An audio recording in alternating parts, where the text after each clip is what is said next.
America China మధ్య tariff war పుత్తడిని పరుగు పుట్టిస్తోంది. అంతర్జాతీయ పరిణామాల నేపథ్యంలో బంగారం ధర పైకి ఎగబాకుతోంది. 10 గ్రాముల గోల్డ్ ₹1,00,000 సమీపంలోకి చేరింది. నేడో రేపు ₹1,00,000 తాకడం ఖాయంగా కనిపిస్తోంది. ఢిల్లీలో 10 గ్రాముల మేలిమి బంగారం ఒక్క రోజులో ₹1,650 మేర పెరిగింది. 98,000 దాటింది. రష్యా ఉక్రెయిన్ యుద్ధ సమయం నుంచి బంగారం పరుగులు పెడుతోంది.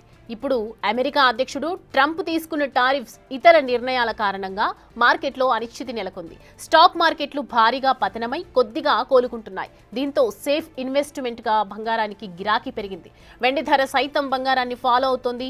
కిలో వెండి ధర ఒక్క రోజులో 1900 పెరిగింది. ప్రస్తుతం ₹99,500 దగ్గర ఉంది.